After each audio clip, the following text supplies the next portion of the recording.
Alors le principe c'est que je sois très très proche de votre gauche, pardon. Tu me mets juste comme ça, parce que c'est un esprit... Ah, la méthode de ce côté, c'est la meilleure. C'est bien.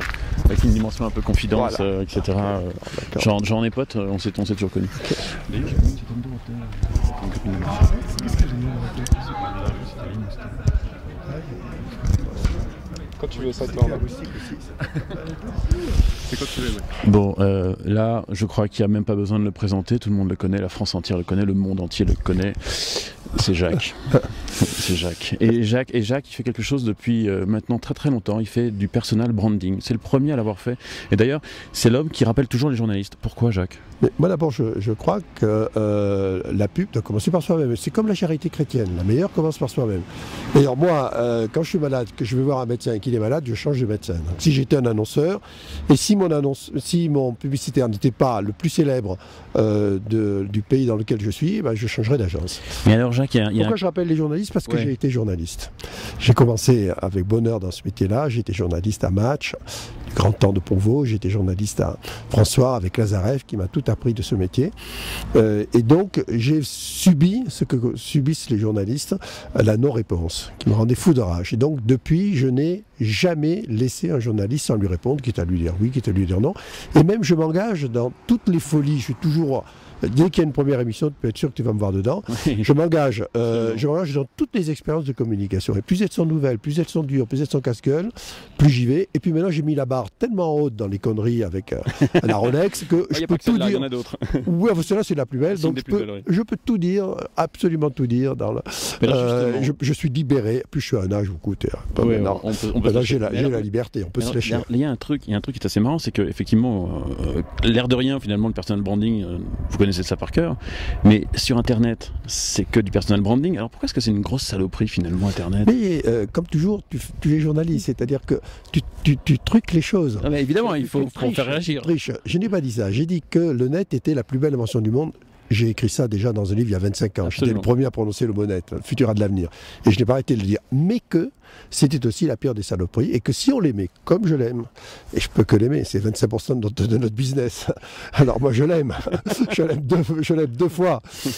Si on voulait le préserver, il fallait le préserver de lui-même. C'est-à-dire qu'il fallait absolument exiger qu'il y ait une sorte d'autodiscipline, d'autorégulation, comme la pub l'a fait en son temps, comme l'édition l'a fait, comme la presse l'a fait, pour que justement ces saloperies, même si ce n'est que epsilon, mais c'est elles qui font mal, que ces saloperies n'aient plus le droit de citer, et que les internautes eux-mêmes, que les diffuseurs eux-mêmes, que tous ceux que les journalistes eux-mêmes, quand je pense encore au SMS de Cécilia Sarkozy, bon, il y en a d'autres, fassent très attention de cette espèce de pouvoir hallucinant, mondial de Big Brother du net qui fait que en une seconde, le monde entier est au courant. Tirer une connerie dans la presse, bon, ça ne touche jamais que c'est une connerie de plus. On peut la rectifier le lendemain matin. Et puis il y a quand même un rédacteur en chef, un secrétaire de rédaction qui envoie les choses et qui généralement ne laisse pas passer la connerie. Dans le net, tout est possible. D'ailleurs, Françoise Giroud, en son temps, a dit du net, c'est un danger social parce que n'importe qui peut y dire n'importe quoi. Je suis moins sévère qu'elle et je pense qu'il ne faut pas être n'importe qui sur le net. Il faut toujours s'assumer et ne refuser l'anonymat du net. Justement, vous qui connaissez tout le monde, comment vous faites pour durer au travers de toutes les différentes péripéties politiques en France? C'est quoi votre truc? Sérieux, Jacques, c'est quoi votre truc? J'ai deux trucs. Le premier, je ne suis pas toujours de mon avis. Et donc, quand quelqu'un m'enflamme, je m'enflamme. Et donc, je vais d'enflammement en enflammant. Et donc, je suis... Parfois, je touche un peu, je provoque un peu les modes parce que je les sens et parce que je m'y jette à corps perdu. Donc, je surfe sur les fissures culturelles comme je surfe sur les modes. Ouais. La deuxième, c'est parce que je suis amoureux de la pub et qu'elle m'aime. Et je l'aime parce que je l'aime. Vous êtes le Drucker de la pub? Absolument. Rien ne peut me faire plus plaisir. À l'époque, on me traitait de Mireille Mathieu de la pub. Je préfère être le Drucker, mais c'est pas si loin que Mireille Mathieu. Je crois que la pub est un don, et dans don, il y a donner. Et que plus on lui donne, plus on reçoit d'elle. Donc je lui ai donné toute ma vie professionnelle et je vais lui donner jusqu'à mon dernier souffle. Et elle me le rend de plus en plus. Et c'est dans cette passion commune que je trouve tous les matins, parce que moi je me lève tous les matins à 6 heures, j'écris 1 heure sur la pub. Je suis en train de préparer mon 26e livre qui va parler de la pub pour changer. Je pars à l'agence et je fais mes 12 heures de pub par jour, mais je ne suis pas au boulot, je me bats, je suis fou de bonheur. Si je pouvais rester encore 10 heures de plus, je resterais encore 10 heures de plus. Donc je crois que c'est ça le secret de la longévité. Et puis la vieillesse commence lorsque les regrets l'emportent sur les rêves. Je n'ai que des rêves, normal, je suis marchand de rêves. Vous êtes très fort en termes de mots, de baseline, c'est mon métier. De symboles, littéraires. Mais au-delà de ça, si vous aviez un conseil à donner à nos amis de la gauche en ce moment, vous donneriez quoi comme conseil pour qu'ils se refassent un petit peu en termes de com? Oui, je leur dirais que le plus beau slogan qu'a écrit la gauche, c'est Mitterrand d'ailleurs qui l'avait écrit de sa main, c'était changer la vie.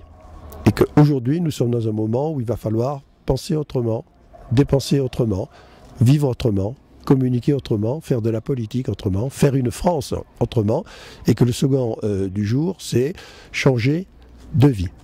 Ah, et ben, est-ce que vous avez vu le lip-dub de l'UMP? Oui. Alors? Écoute, je trouve que ça frise de ridicule, mais que l'idée est bonne. Ça part d'un bon sentiment. Ça part d'un bon sentiment, parce que les jeunes parlent aux jeunes, et puis ils font se bouger un peu ces vieux crabes de la politique, c'est sympa. Quel dommage que ça ait été mal fait, quel dommage que ce soit filmé à n'importe comment, quel dommage que ce soit monté n'importe comment, quel dommage que ce soit joué n'importe comment, parce que ça va un peu tuer l'idée dans l'œuf et elle va se faire beaucoup critiquer. Je ne suis pas à Paris, mais je pense que ça a dû déjà grogner de tous les côtés. Ça grogne sur le net. Bon, c'est normal, mais il faut bien s'habituer à ce genre de communication, parce que la prochaine campagne électorale, elle sera comme ça. Elle sera sur le net, avec le pire et le meilleur. C'est pas le pire d'ailleurs. C'est pas le meilleur, mais c'est pas le pire. Il va falloir faire très attention, alors une fois de plus, à toutes les saloperies politiques qui vont se jeter sur le net, et savoir, comme l'a très bien fait Obama, utiliser le net pour son meilleur et pas pour son pire. Et là, c'est quand même une utilisation qui a voulu être pour le meilleur et qui a fini dans le pire. Voilà, une dernière petite question. Si vous aviez un prix à remettre à quelqu'un, à qui et pourquoi? Si j'avais un prix de communication? Ce qu'on veut. Un prix de tout ce qu'on veut? Écoute, je remettrai le prix Nobel de la paix, pas du tout à Barack Obama, parce qu'il se fout quand même notre gueule le jour où il envoie 30 000 hommes de plus en Afghanistan, c'est pas mais à Sœur Marguerite. C'était une petite sœur que personne ne connaît, sœur de Saint-Vincent de Paul, avec qui j'ai écrit un livre. Enfin, je lui ai tenu la plume parce que c'est son discours à elle, qui a passé 35 ans au Congo et qui a sauvé 30 000 petits Congolais de la misère intellectuelle. Elle leur a appris à lire, à écrire, et certains aujourd'hui sont avocats, sont professeurs. Et moi, quand je me retourne, je regarde, et qui ai-je sauvé? À part moi-même, personne. Je crois que c'est elle qui mérite le prix. Bon, au moins vous êtes sauvé vous-même, c'est l'essentiel. Je suis très content parce que Jacques Séguéla m'a tutoyé aujourd'hui, je suis vraiment content. Salut.